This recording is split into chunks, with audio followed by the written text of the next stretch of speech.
Bo Bichette is going to be a really big talking point this offseason for the Toronto Blue Jays.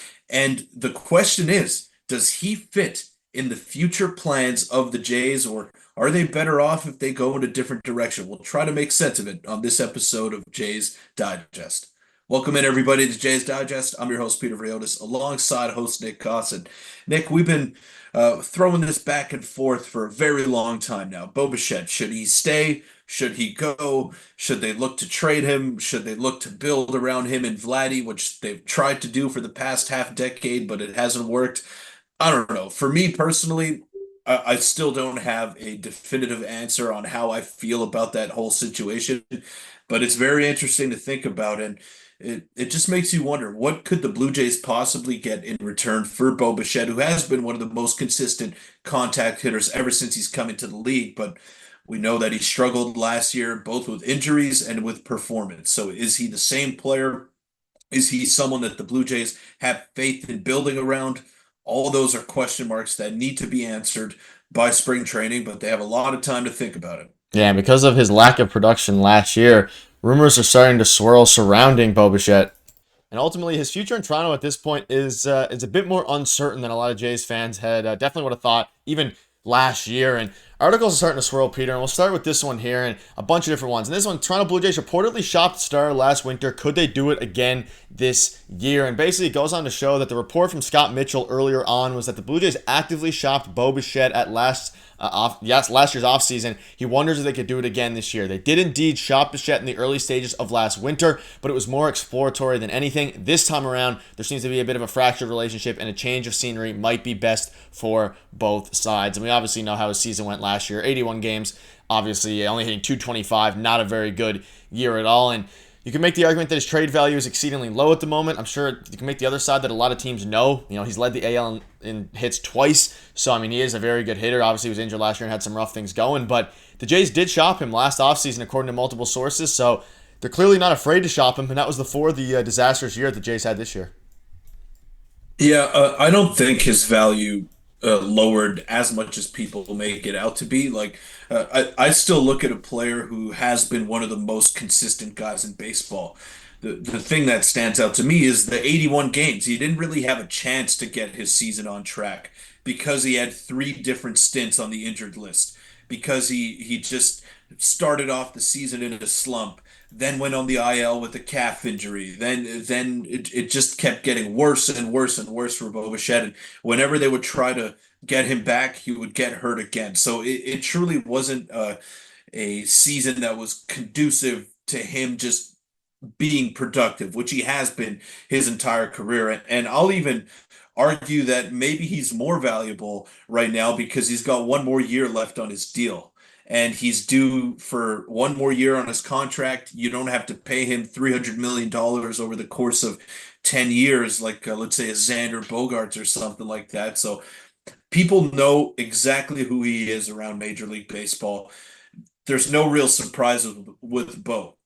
He was the same player when he first got into the league that he is now. A guy that can hit for contact, can sprinkle in maybe 20 to 25 home runs a season, and you know exactly what you're getting out of him. Average to subpar defense with a very good bat. That's who he is, and he's been that same player for 5 years. I don't see that changing. I don't see one injury-riddled season derailing his entire trade value. So if the Blue Jays want to go in that direction, I think that they'll get a pretty decent haul back in return for him, because even if a team with a shortstop acquires him, they can play him at second base for an entire season, and I think his value even gets even higher if that's the case. Yeah, he's also, like you mentioned, he's just one of the best hitters in baseball when healthy. And you can also see another article drop, where does Bo Bichette fit into the Jays' future plans? And it's a very good question now, and you mentioned it briefly in the intro there.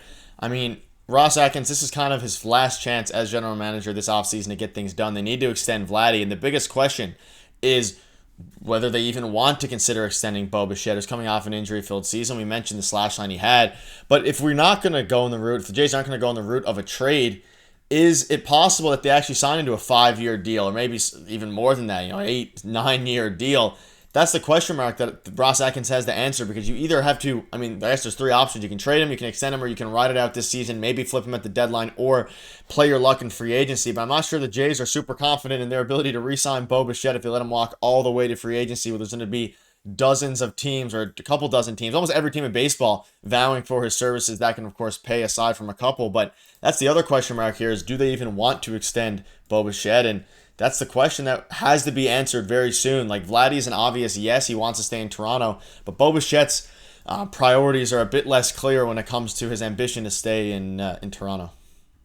Well, he has come out publicly and said that he wanted to stay, but who knows if he's just saying that. Like there could be two sides to that story. But if you do decide to re-sign Bo Bichette, it's not going to be a 5 year deal. It'll have to be a long-term deal. A 26-year-old hitting free agency, this is their time now to get a big payday for the long term. And you could argue that maybe he'll be in line for another payday if he hits free agency at the age of 31. Like that could be true, but what if he gets hurt in that time? And what if he can never replicate some of the success that he had? So he's going to bundle all of those years that he had being one of the most consistent contact hitters in baseball, and he's going to try to get the most amount of money over the most amount of term. And if the Blue Jays aren't willing to go out and give him that, then some team will. This is different from the situations that we saw this offseason, I think, Nick, where Matt Chapman signed a 1 year deal with two option years after that, where Blake Snell waited until spring training to sign his deal. Like those were guys that were on the wrong side of 30 and not necessarily teams were hesitant to want to give Blake Snell a 7 year deal or give Matt Chapman an 8 year deal. They ultimately did give him a long-term deal, but this is a different situation because Bo is a different player when we're comparing him to those kinds of guys. So I don't know. I think he's going to get paid. I just don't know if it's going to be by the Blue Jays because their number one order of business to me is to re-sign Vladdy, and then everything else falls into place. But I think Vladdy has to be your number one priority here, and I feel like divvying up some of that attention, giving it to Bo Bichette, I think that takes away from your chances of retaining Vladdy. Yeah, and again, like we mentioned, they shopped him before, so it's a matter of if they see him in the future plans or not. Vladdy is obviously, hopefully, in their future plans, but Bo Bichette, on the other Yeah. hand, is still up in the air. They've shopped him before. They haven't shopped Vladdy, at least from what we can tell and what reports have come out. So ultimately, at this point, it's going to be down to whether they see Bo Bichette as a future cornerstone piece of this franchise, or if they're just going to play it out and see how he does and play it by ear. But that'll wrap it up. Let us know in the comment section down below what side of the fence you are and what side of the fence you think Ross Atkins is. As this is his final chance as Jays manager to make amends with the Toronto Blue Jays fans, and that really only happens if they make some major signings. Any final thoughts, Peter?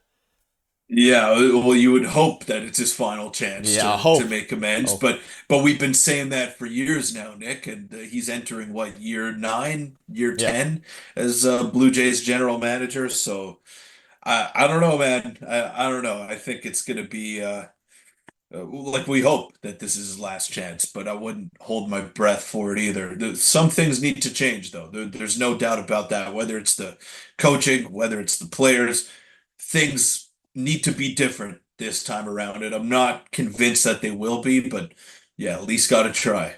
Yeah, and hopefully I didn't speak too soon if we have another bad year. But that'll wrap it up. Let us know. We'll see you guys tomorrow.